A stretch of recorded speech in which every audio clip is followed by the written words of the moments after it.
தமிழகமெங்கும் கிளைகள் கொண்ட Annamal institute of hotel management and hospital management படிப்பில் சேர்வதற்கான அட்மிஷன் நடைபெறுகிறது. தற்போதைய அண்மை செய்தி. உயர்நீதிமன்றத்தின் கண்டனத்தை தொடர்ந்து நீட் தேர்வுக்கு எதிரான திராவிடர் கழகத்தின் மோட்டார் சைக்கிள் பேரணிக்கு காவல்துறை அனுமதி அளித்திருக்கிறது. அண்மை செய்தியாக பார்த்து கொண்டு வருகிறோம். உயர்நீதிமன்றத்தின் கண்டனத்தை தொடர்ந்து நீட் தேர்வுக்கு எதிரான திராவிடர் கழகத்தின் மோட்டார் சைக்கிள் பேரணிக்கு காவல்துறை அனுமதி அளித்திருக்கிறது.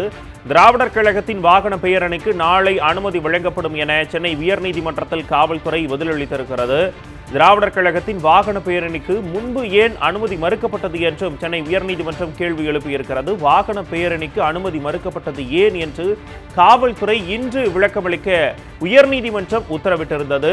இருசக்கர வாகன பேரணி நடத்த அனுமதி இல்லை என்றால் ஹெலிகாப்டரில் சென்றா போராட முடியும் என நீதிபதிகள் கண்டனம் தெரிவித்திருக்கின்றனர்.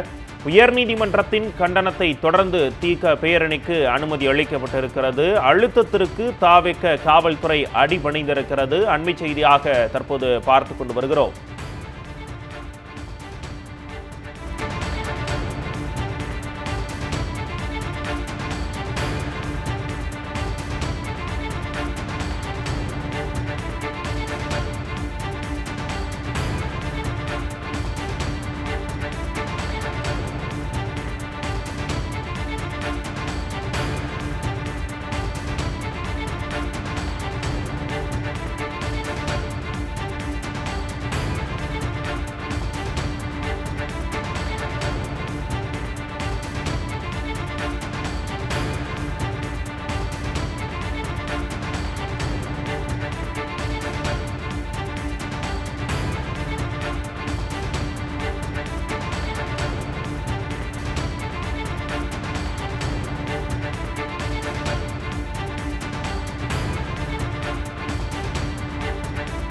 தமிழகமெங்கும் கிளைகள் கொண்ட Annamal institute of hotel management and hospital management படிப்பில் சேர்வதற்கான அட்மிஷன் நடைபெறுகிறது.